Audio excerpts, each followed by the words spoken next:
우리는 지금 다섯 번째 이 아브라함의 믿음을 통해서 우리의 믿음을 살펴보는 시간을 가지고 있습니다. 이 아브라함의 말씀이 성경을 통해서 우리에게 들리고 우리가 말씀 한가운데 있을 때 여러분들은 혹시 숟가락처럼 하나님의 말씀의 맛을 모르지는 않는지요? 그런 사람은 한 분도 없다고 믿습니다.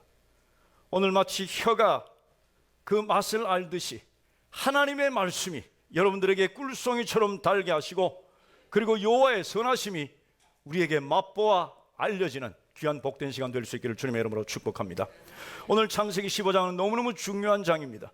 창세기 15장에 나타난 그 하나님의 말씀 한 말씀이 복음의 문을 여는 열쇠와도 같은 말씀이 오늘 본문 말씀 가운데 열려 있기 때문입니다. 한 왕은 살렘 왕 멜기세덱이요, 예수 그리스도를 예표하는 살렘 왕 멜기세덱이요, 또 한 왕은 이 세상의 악을 대표하는 소돔 왕 베라입니다. 두 왕이 다 이 아브라함에게 무엇인가 주려고 합니다. 살렘 왕 멜기세덱은 전능하시고 온 천지 만물의 소유주이신 그 하나님의 이름으로 축복합니다. 이 아브라함은 그것을 기쁨으로 감사함으로 받았습니다. 이 세상의 죄악의 왕 소돔 왕 베라도 이 아브라함에게 네가 가지고 있는 물건을 다 네가 가져라, 이제 너가 큰 부자가 될 것이다, 이렇게 요청하고 제안했을 때 이 아브라함은 그것을 거절했습니다. 내가 세상의 도움으로 살아간다는 것을, 세상의 도움으로 하나님의 영광이 가려지는 것을 원치 않는다. 이것이 이후에 그 일이 있고 난 후에 하나님께서 아브라함에게 나타나신 것입니다.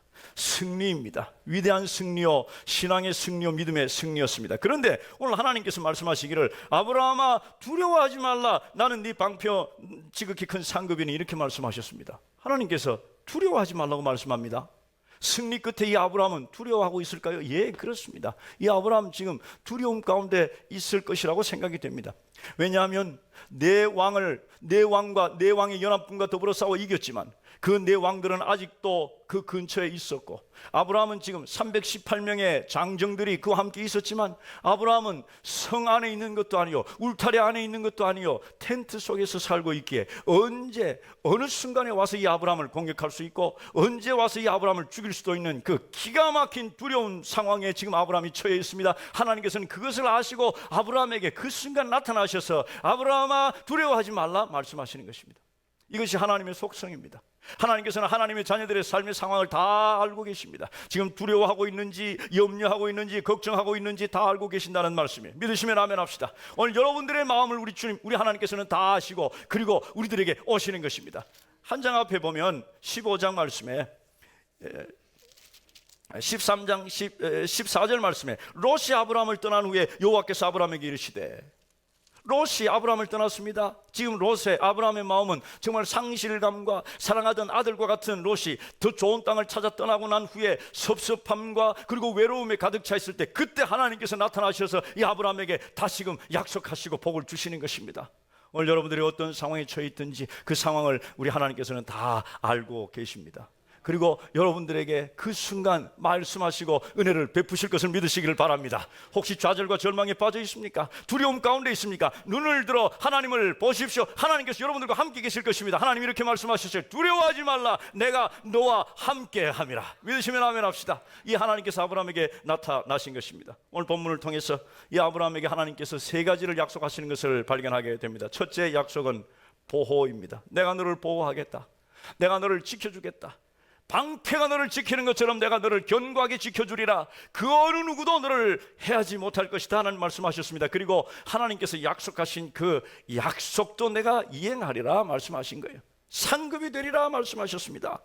자, 지금 이 아브라함은 하나님께로부터 큰 약속을 부여받았지만 그 약속이 성취되는 것에 있어서는 큰 문제 가운데 있습니다. 도무지 성취될 것 같지 않아 보여요. 이미 하나님께서는 먼지를 이 아브라함에게 보게 하시고 그 티끌 보느냐, 그 티끌만큼 네 자손이 많아지리라 말씀하셨습니다. 오늘은 이제 우리가 살펴보겠지만 한밤중에 나가서 하늘을 보라, 별을 볼 수 있느냐, 네가 그 별을 셀 수 있느냐, 셀 수 없지, 그만큼 네 자손이 많아지리라 약속을 하셨습니다. 그리고 이 땅을 다 너에게 주리라 약속하셨습니다. 그런데 지금 아브라함에게는 아직 아들도 하나 없고 땅 한 평 없는 것입니다. 하나님의 약속을 하나님께서 이루어 주실 것인가? 약속은 받았지만 그 약속에 대한 확신이 흔들리고 있었습니다. 그래서 이 아브라함은 하나님께 질문하는 것입니다. 하나님, 내가 생각해 보니까요, 하나님께서 나에게 약속하신 것, 그건 내가 생각해 보니까요, 내 지식으로, 내 이성으로, 나의 모든 내 있는 것들을 다 동원해서 생각해 보니까 그거 혹시 내 종 엘리에셀을 통해서 하시겠다고 하시는 약속 아닙니까? 아브라함은 자기의 종 엘리에셀을 통해서 그 일을 이루실 것이 아닌가 하고 하나님께 질문하는 것입니다.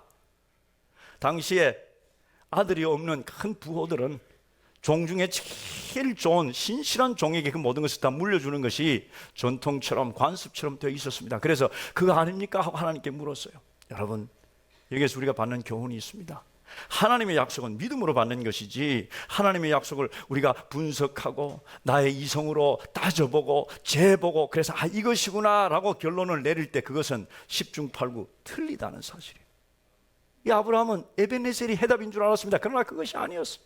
하나님께서는 이 아브라함에게 기적적인 하나님의 역사를 경험하게 하시면서 그것을 보여주시고 그것을 이루어 주시겠다고 하시는 하나님의 섭리가 있습니다. 오늘 여러분들을 향하신 하나님의 섭리는 우리가 생각하는 그 이성 그 안에 있는 것이 아니고 우리의 이성과 우리의 사고와 우리의 모든 우리의 그 한계를 훨씬 넘어서는 하나님의 약속임을 믿으시길 주님의 이름으로 축복합니다. 하나님께서 뭐라고 말씀하셨습니까? 아니다, 네 배에서 나올 너에게서 태어날 자손에게 하나님께서 약속하신 것이다, 이렇게 말씀하고 있는 것입니다. 그리고 나가서 별을 보라고 말씀하셨어요. 별을 셀 수 있느냐? 여러분, 별 셀 수 있습니까? 제가 읽어보니까 우리의 눈으로 셀 수 있는 별은 한 24,000개 정도 된다고 합니다. 그건 뭐 요즘 과학적으로 발견된 것이죠. 셀 수 없는 것이 별이에요. 그만큼 너의 자손을 많게 하리라. 이것이 하나님의 아브라함을 향한 첫 번째 약속의 확신이었습니다. 오늘 이 말씀 가운데서 지금 하이라이트한 것처럼 세 단어가 너무너무 중요한데 그것을 살펴보려고 합니다. 첫째는 아브라함이 여호와를 믿으니라는 단어입니다. 믿으니. 세 가지를 살펴보는데 하나는 믿으니, 그리고 의로, 그리고 여기시고라는 이 세 단어를 살펴볼 것입니다. 믿으니, 이것은 믿음이에요. 히브리어 성경에 보니까 아브라함이 하나님을 믿었다 할 때 그 믿음이라는 단어는 아만이라고 써 있습니다. 히브리어로 번역하면 아멘입니다. 지금 요르단의 수도가 암만이죠. 바로 이 단어에서 나온 수도의 이름입니다. 지금 우리가 말하는 아멘이에요. 아멘. 믿으시면 아멘 합시다. 아멘이에요. 아멘. 우리는 이렇게 믿음의 고백을 아멘으로 하고 있는 것입니다. 지금 이 아브라함은 하나님께서 말씀하신 것을 믿었어요.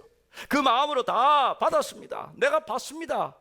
내 이성은 아니라고 말하지만, 이해할 수 없지만, 나의 생각은 그럴 수가 있느냐라고 하지만 나는 그것을 받습니다. 나는 그것을 믿겠습니다. 이것이 아브라함의 하나님의 말씀에 대한 반응이었습니다. 오늘 하나님의 말씀이 들릴 때 우리는 이런 믿음으로 나가기를 주님의 이름으로 축복합니다. 우리는 아멘으로 하나님의 말씀을 받아야 한다는 말씀에 그것은 그 말씀을 믿는다는 뜻입니다. 두 번째는 여기시고라는 단어예요. 오늘 본문에 아브라함이 여호와를 믿으니 여호와께서 이를 그의 의로 뭐예요? 여기시고 그랬습니다. 간주하신다는 말이에요. 실제는 그렇지 않아요. 이 아브라함은 의롭지 않습니다. 의롭지 않은데 하나님께서 의롭다 해주시는 거예요. 의롭다고 간주하시는 것입니다. 영어 성경에 이런 단어들로 표현하고 있습니다. counted라고 표현하고 있고, 그리고 credited라고 표현하고 있습니다. 크레딧이란 말 우리가 너무 잘 아는 말씀이에요. 우리는 크레딧 카드를 쓰고 있습니다. 실제로 크레딧 카드를 쓸 때 우리는 돈이 없는 거예요. 그러나 있는 것으로 가정하고 쓰는 것입니다. 하나님께서 우리의 의의 통장에 의는 전혀 없어요. 의는 제로입니다. 그런데 하나님께서 마치 의가 있는 것처럼 우리로 하여금 그 의를 사용하게 하시고 우리는 의롭다라고 말할 수 있게 해주신 것입니다. 없지만 간주해 주시는 거예요. 없지만 신용을 우리에게 주신 것입니다. 이것이 하나님께서 우리를 의로 여기신다는 그런 의미예요. 우리는 다 의로 여기심을 받은 사람들입니다. 신약에 오면 이것이 어떻게 우리에게 가르쳐지는가? 우리에게 예수 그리스도의 의가 넘어오는 것을 말하고 있습니다. 우리는 의를 가질 사람이 아닌데 하나님께서 누군가에 있는 의를 우리에게 다 뒤집어 씌운다, 이 말씀이에요.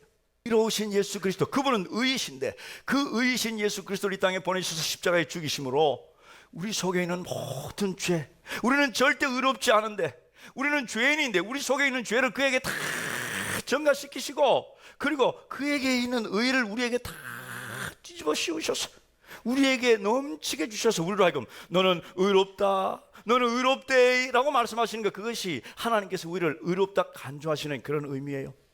우리는 어떤 의도 가지지 못합니다. 아브라함은 어떤 의도 가지지 못했습니다. 그런데 하나님께서 보실 때 아브라함이 믿었다는 그 사실 한 가지 때문에, 아멘 했다는 그것 때문에 하나님께서 이제 너는 의롭다, 의롭다고 내가 칭해 줄게, 의롭다고 간주해 줄게, 하나님께서 그렇게 말씀하시는 것입니다. 마치 우리가 신용카드를 쓰면서 기쁨이 넘치는 것처럼 우리는 이 시대 하나님께서 우리에게 주신 그 의로움의 기쁨을 충만히 누려야 하는 것입니다. 우리는 크레딧 카드를 쓰지요. 크레딧 카드를 쓰면서 기뻐합니다. 배고플 때 좋은 식당에 가서 크레딧 카드 쫙 긁고 맛있는 음식을 먹습니다. 얼마나 기쁩니까? 돈도 없으면서, 자기 돈 내지도 않으면서. 그리고 좋은 옷 입고 싶을 때 크레딧 카드로 쫙 긁고, 그리고 좋은 옷을 탁 입습니다. 돈도 내지도 않고 그걸 입는 거예요. 그리고 탁 입고 다닙니다. 기뻐하는 것입니다. 그리고 이제 정한 날짜 혹은 월말이 되면 뭐가 날라옵니까? 청구서가 날아오는 거예요. 우리가 외상으로 썼으니까, 신용으로 썼으니까. 청구서가 날아올 때 그 청구서를 누가 납부해 주는가? 예수 그리스도께서 그것을 납부해 주셨다는 말이에요. 할렐루야. 하나님께 영광 돌립니다. 우리 하나님께 감사의 영광의 말소리 드립니다. 할렐루야, 할렐루야. 우리는 의가 없지만 하나님께서 우리에게 의를 잔뜩 보증으로 주시고 신용으로 주시고 우리를 의롭다 하시고, 그 의롭다 하신 그 의에 대한 보상, 거기에 대한 모든 치러야 할 것들을 네가 하는 것이 아니라 하나님께서 직접 해 주셨다는 사실이에요. 예수 그리스도를 통해서 그 모든 것을 다 갚아 주셨다는 사실입니다. 아브라함이 구원받은 것은 믿음으로 구원받았습니다. 이 시대 우리가 구원받는 것과 똑같은 방법으로 구약시대 사람들도 구원을 받은 것입니다. 아브라함은 지금 의라고 하는 그 하나님께서 하나님 앞에 설 수 있는 그, 이제 우리가 살펴보겠지만 의롭게 되는 것을 하나님께서 간주하시고, 그리고 그 의를 충분히 누리고 기뻐하면서 그 의에 대한 값을 누가 지불했는가? 예수 그리스도께서, 이제 그의 태로 오실, 그의 뱃속에서 이제 앞으로 이 땅에 오실 예수 그리스도께서 그것을 다 지불하실 것을 이 아브라함은 알았어요. 그리고 그것을 기뻐한 것입니다. 어떻게 할 수 있느냐고요? 요한복음 8장 56절에 우리 주님께서, 우리 예수님께서 이렇게 말씀하셨어요. 너희 조상 아브라함은 나의 때 볼 것을 즐거워하다가 보고 기뻐하였느니라. 아브라함은 그것을 알았어요. 정확하게는 몰랐지만 알았습니다. 그래서 믿음으로 말미암아 의롭게 된 거예요. 이 시간, 이 시대 우리가 믿음으로 말미암아 의롭게 되는 것과 똑같은 방법으로 이 아브라함은 의롭게 된 것입니다. 세 번째 단어는 의입니다. 의롭게 된다는 의, righteousness. 우리는 이 땅에 살면서 저 사람 참 의롭네, 정의롭네라고 평가를 합니다. 그런데 우리가 평가하는 의의 기준이 아니라 하나님께서 의롭다 간주하신, 의롭다고 평가하시는 그 의는 이 세상에 있는 사람으로 한 사람도 하나님께서 의롭다 하실 만한 사람은 없다는 사실이에요. 오직 의로우신 분은 하나님 한 분이십니다. 그래서 우리가 의롭게 되는 것은 그분을 힘입는 거예요. 그분의 그 의의 옷을 입는 것입니다. 그래서 우리는 의롭게 되는 것입니다. 다른 것으로 의롭게 되는 것이 아니에요. 아브라함아, 네가 의롭게 되기 위해서 양 3,000마리를 나에게 바쳐라, 그러면 의롭게 될 것이다. 아니에요. 오늘 이 시대 네가 11조를 잘 내면 내가 너를 의롭게 해줄게, 예배 시간 한 번도 안 빠지면 내가 의롭게 해줄게, 아니라는 사실이에요. 절대 우리가 하나님 앞에 하는 어떤 행위가 우리가 의롭게 되는 것에 조금 더 영향을 미치지 않습니다. 우리가 하나님께 헌신하고 하나님을 기뻐하면서 하나님께 드리는 것은 다른 차원이에요. 다른 이유예요. 우리가 하나님께 감사하여 우리를 하나님께 귀하게 쓰임받기 원하는 마음으로 하나님께 드리는 것이지, 의롭게 되고 구원받기 위해서 우리가 무엇을 하나님께 드리는 것은 아니라는 사실입니다. 우리는 오직 의로우신 그분을 힘입고 의롭게 되는 거예요. 우리 이런 찬송을 합니다. 이 몸의 소망 무엔가 우리 주 예수뿐일세, 우리 주 예수 밖에는 믿으리 아주 없도다, 이렇게 찬송합니다. 4절에 보니까 바라던 천국 올라가 하나님 앞에 배울 때 구주의 의를 힘입어 그 앞에 어여시 서리라. 가사 좀 바뀌었죠. 아무튼 뭐예요? 예수 그리스도의 의를 힘입고 선다는 거예요. 그 원작자가 가사를 이렇게 썼습니다. Dressed in His righteousness only, 그랬어요. 옷 입는 걸 말하는 것은 무슨 옷을 입는가? 의의 옷을 입는데 바로 그분의 의의 옷을 입고 하나님 앞에 선다는 거예요. 우리는 설 수 없지만 예수 그리스도의 의의 옷을 입고 우리는 하나님 앞에 서게 되는 것입니다. 이것이 하나님께서 우리를 의롭다 하신 의입니다. 계약을 맺어요. 이걸 다 너에게 주겠다라고 하는 그런 계약을 맺습니다. 당시 고대 근동 지역에서 계약을 맺는 그런 절차와 방법이 있었는데요. 그것은 나라와 나라 사이에, 어떤 사람과 사람 사이에 계약을 맺을 때, 언약을 맺을 때 그 언약의 증표로 동물을 잡습니다. 동물을 잡아 죽여 그것을 절반으로 나눕니다. 그리고 양쪽에 대칭을 만들어 놓습니다. 그리고 그 가운데로 두 사람이 지나갑니다. 그것이 계약 체결의 방법이에요.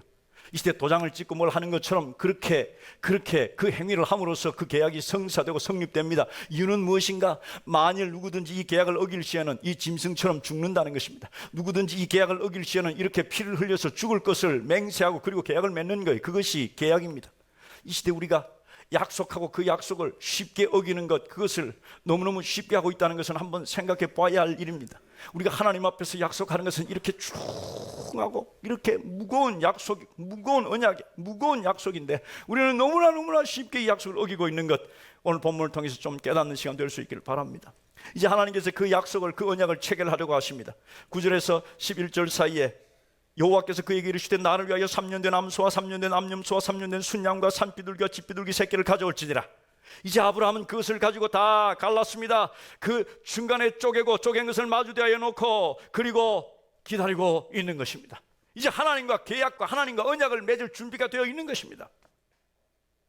거대한 땅을 너에게 주겠다는 것입니다. 애굽 땅에서부터 유브라데 강까지의 그 모든 땅을 다 네 자손들에게 주겠다고 하시는 그 엄청난 영광스러운 미래를 하나님께서 그에게 약속하시고 그리고 그 언약을 체결하시는데, 하나님은 빛으로 나타나시고 또 구약 성경과 또 그 구약 성경의 맥을 이어서 신약 성경에도 나타나는 하나님의 이 땅에 임재하시고 하나님께서 나타나시는 것을 지나가신다는 말로 표현하고 있습니다.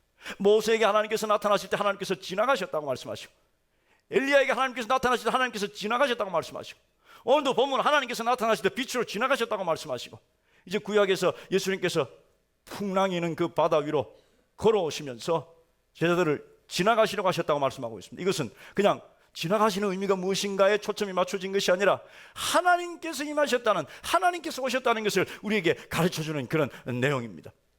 하나님께서 지나가셨어요. 언약을 체결하기 위해서 하나님께서 지나가셨어요. 여러분, 오늘 보면 우리는 자세히 봐야 합니다. 두 사람의 쌍방의 계약이 성립되기 위해서는 두 사람이 같이 지나가야 합니다. 그런데 지금 누가 지나가고 있습니까? 하나님께서 지나가셨어요. 아브라함은, 그 언약의 당사자인 아브라함은 지금 뭐하고 있습니까? 깊은 잠에 빠져 있습니다.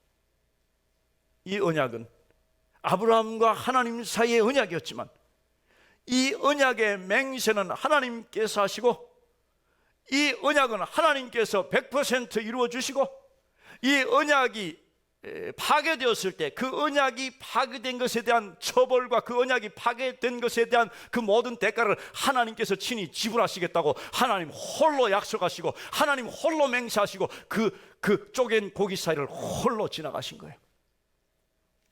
이것을 히브리서는 이렇게 말씀하고 있습니다. 히브리서 6장 14절에서 14절 사이에 보니까 하나님이 아브라함에게 약속하실 때 가리켜 맹세할 자가 자기보다 더 큰 이가 없으므로 자기를 가리켜 맹세하여 이르시되 내가 반드시 너에게 복을 주고 복 주면 너를 번성하게 하리라 하셨더니, 쌍방간의 합의가 아니었어요. 쌍방간의 동의가 아니었습니다. 내가 이거 하면 당신은 이거 해 주십시오라는 것이 아니었습니다. 우리의 구원이 그런 거예요. 우리가 이거 하면 하나님께서 우리를 구원하시겠다고 하시는 쌍방간의 동의가 아니라 구원하시기로 약속하시고 우리에게 언약을 베푸시는 그 하나님께서 그 모든 것을 다 내가 책임지겠다는 것입니다. 그 언약이 파괴되었을 때는 내가 책임지고 내가 죽겠다는 것입니다. 결과가 어떻게 됐습니까? 우리는 그 언약을 파괴했습니다. 인간은 죄 때문에 그 언약이 깨져버렸습니다. 그래서 누군가 죽어야 합니다. 그런데 하나님께서 죽으신 거예요. 예수 그리스도를 이 땅에 보내셔서 십자가를 지고 그리고 피를 흘려 죽게 하심으로 이 언약이 성취된 것입니다. 믿으시면 아멘 합시다.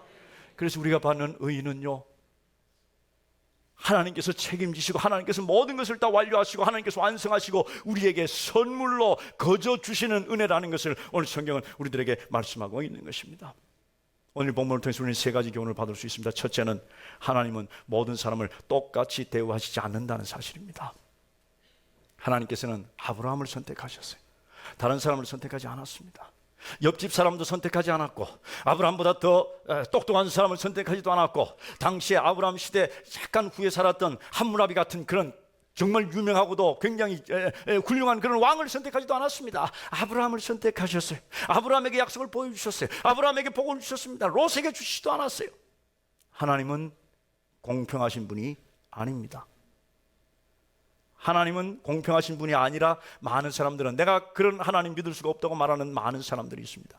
하나님은 공평하시지는 않지만 공의로우십니다. 전혀 부정이 없고 전혀 불의가 없으신 분이라 그 말씀입니다. 다시 말하면 하나님께서는 모든 사람이 다 죽어야 하는데, 죽는 것이 당연한데, 그 가운데서 하나님께서 긍휼을 베푸실 자에게 긍휼을 베푸시고 그에게 하나님의 약속을 보여주시고 그로 하여금 하나님의 자녀를 삼는다는 사실입니다. 이미 성경에 내가 야곱은 사랑하였고 에서는 미워하였다 함과 같다 말씀하십니다. 그들이 태어나기도 전부터 하나님께서는 이미 하나님의 긍휼하심과 하나님의 자비하심과 하나님의 호의를 어떤 사람에게는 주시고 어떤 사람에게는 주시지 않았다는 사실입니다.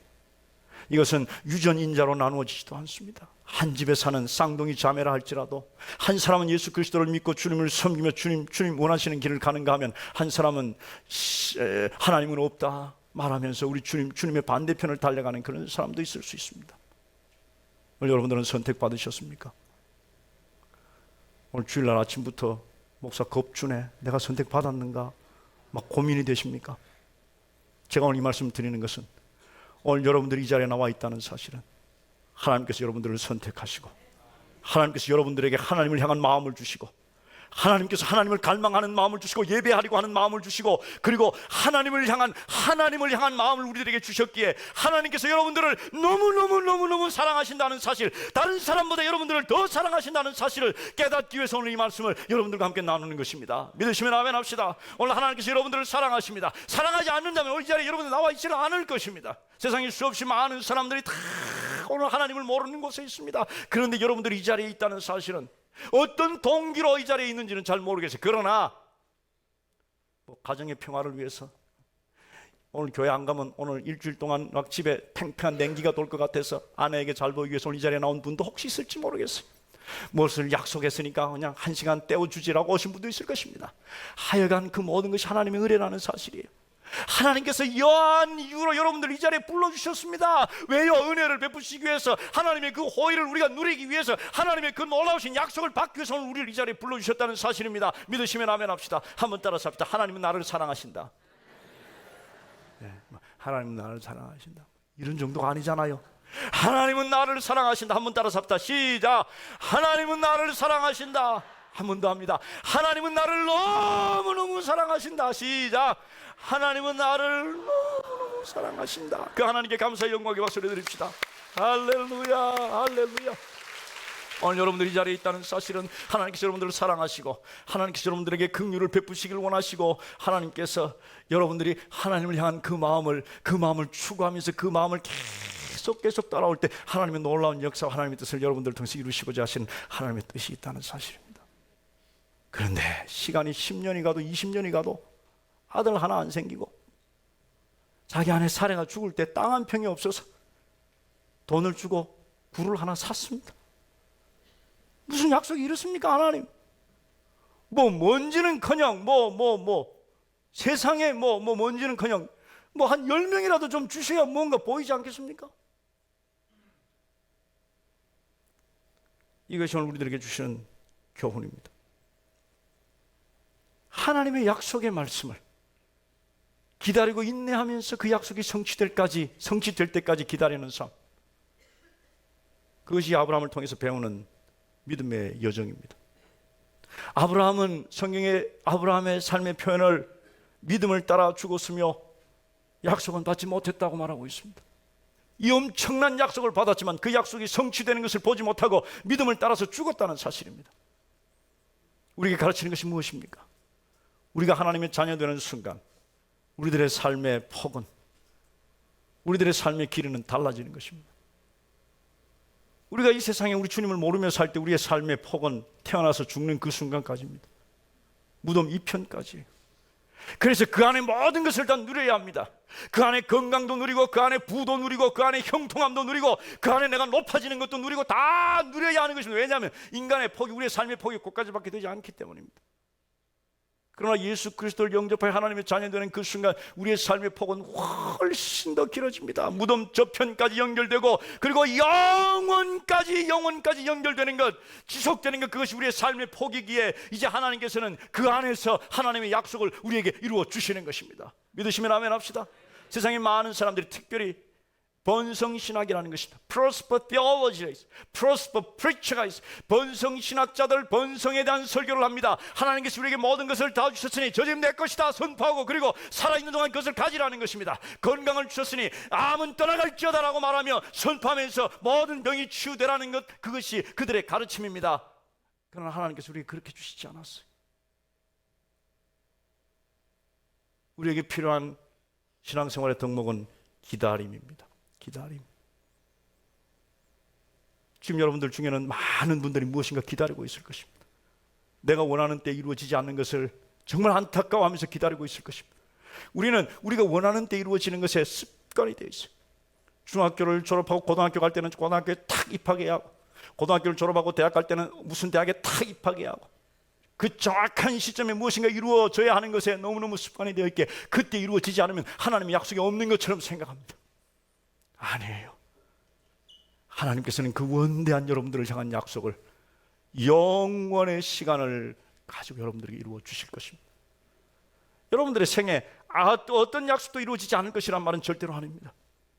때로는 하나님께서 우리가 그것을 맛보게 하실 수도 있고, 때로는 믿음을 가지고 저 무덤 저편으로 가게 하실 수도 있다는 사실을 기억하시고 기다리시며 기다리는 동안 여러분들의 믿음이 약해지지 않기를 주님의 이름으로 축복합니다. 우리는 한 2주 전에 성찬식을 거행했습니다. 성찬식을 거행하면서 예수님 마지막 날 십자가에 달리시기 바로 그 직전 저녁 만찬, 최후의 만찬, 이 최후의 만찬이 최초의 성찬이 된 것입니다. 떡을 떼서 제자들에게 축사하시고 하나님께 감사 기도를 하신 후에 떼주면서 이것은 내 몸이니 이것을 향하여 나를 기념하라 말씀하시고, 그리고 포도주를 가지고 제자들에게 나눠주시면서 축사하시고 나눠주시면서 이것은 내 피로 세운 뭐예요? 새 언약이니 이것을 행하여 마실 때마다 나를 기념하라 하셨습니다.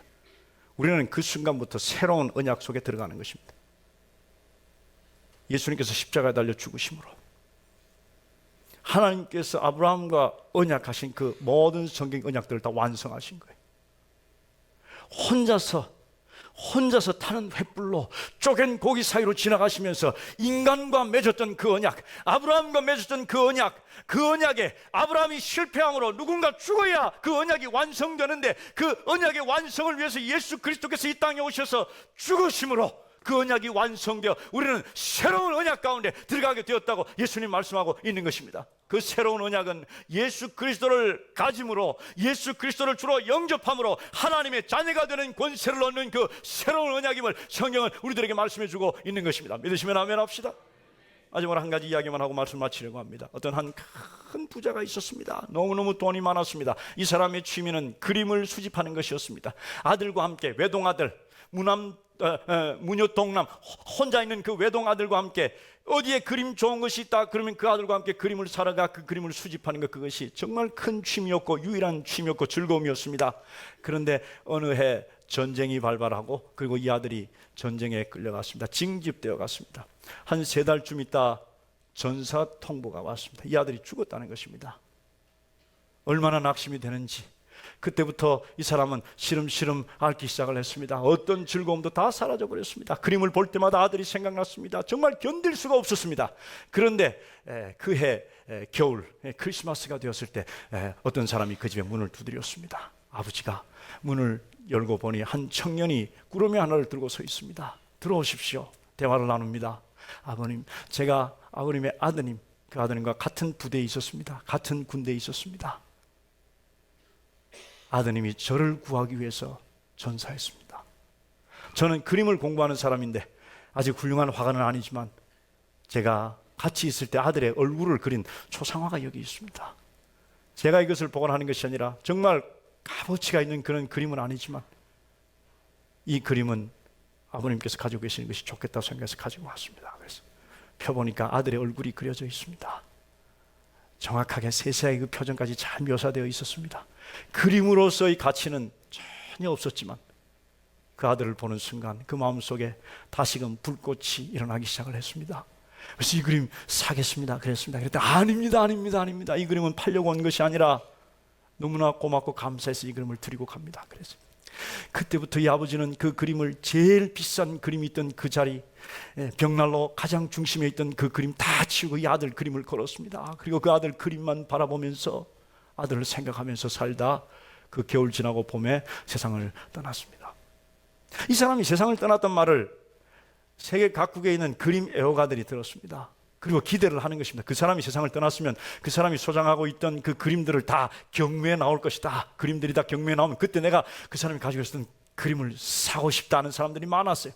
아니나 다를까 그해 성탄절 날 그 사람이 가지고 있었던 그림들을 경매한다는 그런 공지가 났습니다. 많은 사람들이 그 사람이 소장하고 있던 그림을 사기 위해서 이렇게 모였습니다.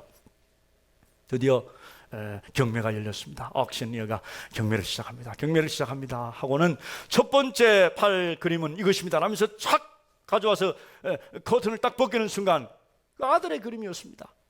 그 그림은 그 곁에 있던 렘브란트 그림이나 고흐 그림이나 그 엄청난 값어치가 나가는 그런 그림과는 전혀 다른 어떤 값도 매길 수 없는 그런 그림이었습니다. 그 아들의 그림을 놓고 이 그림을 제일 먼저 경매에 붙입니다. 그랬습니다. 사람들은 막 웅성웅성거리기 시작합니다. 누가 그 그림 사자고 왔나? 렘브란트 그림 저거부터 먼저 해. 막 사람들은 고함치기 시작합니다. 그때 이 옥션하는 사람이 사회자가 아닙니다. 고인의 유언에 따라서 이 그림 먼저 팔겠습니다. 그랬어요. 이 그림 살 사람 없습니까? 100불에 살 사람 없습니까? 100불 그랬어요. 아무도 없습니다. 누구도 그 그림을 100불에 사려고 하지 않았습니다. 자, 100불 없습니까? 하는데 저 뒤에 있던 어떤 노인 한 분이 손을 들었습니다. 저는 옆집에 사는 사람입니다. 그 아이가 어릴 때 자랄 때 제가 그 아이를 돌보았고 그 아이는 마치 내 아들과 같은 그런 존재입니다. 내가 그 그림을 가지길 원합니다. 그런데 저에게 100불이 없어요. 나에게 20불밖에 없는데 혹시 20불에 팔 수 있겠습니까? 그랬습니다. 20불 누가 20불 더 줄 사람 있습니까? 했습니다. 아무도 없었어요. 자, 20불에 이 그림이 저 사람에게 팔렸습니다. 그랬습니다. 이제 사람들은 고쳐 앉기 시작했습니다. 이제 저 그림 내가 사야 되겠다. 그림 눈독을 다 들여놓고 저 그림 내 거다라고 했던 사람들이 있습니다. 그런데 이 옥션 사회 보는 사람이 갑자기 망치를 들더니 이제 이 옥션은 이것으로 끝냅니다. 땅땅땅 하는 거예요. 사람들은 막 고함을 지르기 시작합니다. 아니 이제 시작인데 이제 그림 하나도 팔지 않고 왜 끝낸단 말인가? 그때 그 옥션 사회자가 유언장을 들고 이렇게 읽어 내려갑니다. 그리고 이런 말을 합니다. 아들 그림을 사는 사람에게 모든 것을 다 주라. 아들을 가진 자가 모든 것을 다 가질 것이다. 이렇게 유언했어요. 아들의 그림을 가진 사람이 거기에 있는 나머지 모든 그림을 가질 것이고 그 사람이 남긴 재산을 다 가질 것이다. 여러분, 이것이 우리 하나님 아버지께서 하신 것임을 아십니까?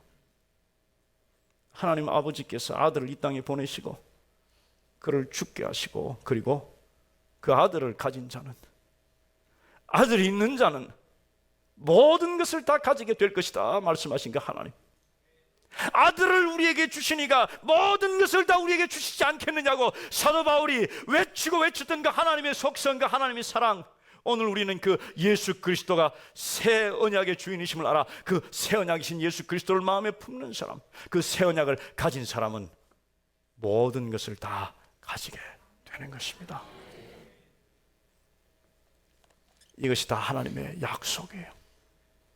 이 약속은 누구에게 있는가? 예수 그리스도를 가진 사람, 예수 그리스도를 믿는 자에게는 하나님의 자녀가 되는 권세를 주셨으니 하나님의 모든 것을 다 가질 수 있게 되는 것입니다. 오늘 말씀의 결론은 이미 믿는 자들이 있다면 우리들은 그 하나님의 놀라운 언약 가운데 있으며 내가 의롭게 된 것은 내가 무슨 의로운 일을 해서도 아니요 내가 열심히 주님을 섬겨서도 아니라 오직 하나님의 거저 주시는 은혜로 말미암아 내가 의롭게 되었음을 알아. 우리에게 주신 그 하나님의 약속, 그 하나님의 약속은 우리가 이 땅 사는 동안에 유효한 약속이 아니라 영원토록 유효한 그 하나님의 약속, 그 하나님의 약속 붙들고 인내하며 기다리며 하나님의 놀라운 약속의 그 풍성함 가운데 거하시고, 혹시라도 이 자리에 아직 예수 그리스도를 영접한 적이 없는 사람은 오늘 이 시간 하나님께서 여러분들 이 자리에 부르신 것은 하나님의 특별하신 섭리와 사랑임을 알아 예수 그리스도를 영접하는 시간 되기를 바랍니다. 예수 그리스도를 영접하는 것은 쉽기도 하고 어렵기도 합니다. 쉬운 것은 주님 나는 죄인입니다, 내 안에 오셔서 내 모든 죄를 용서하시고 나의 주인 되어 주시옵소서라고 마음으로 고백하면, 마음으로 믿고 입으로 고백하면 우리 주님을 영접하는 것입니다. 참 쉽죠. 어려운 것은 무엇인가? 그렇게 될 때까지 내 속에 있는 지성과 그리고 내 속에 있는 감성과 내 속에 있는 모든 이성과 내 속에 있는 그것과 싸워 이겨야 할 것들이 많다는 사실입니다. 오늘 예수 그리스도를 주로 영접하여 하나님의 자녀되는 권세, 아들을 가진 자에게는 모든 것을 다 준다고 하신 그 하나님의 약속 붙들고 승리하는 우리 모든 세공의 가족들 되시기를 주님의 이름으로 축복합니다. 할렐루야. 우리 아버지 하나님께 감사 영광을 가서 드립니다. 할렐루야. 할렐루야. 하나님 감사합니다. 하나님께 영광 돌립니다. 할렐루야.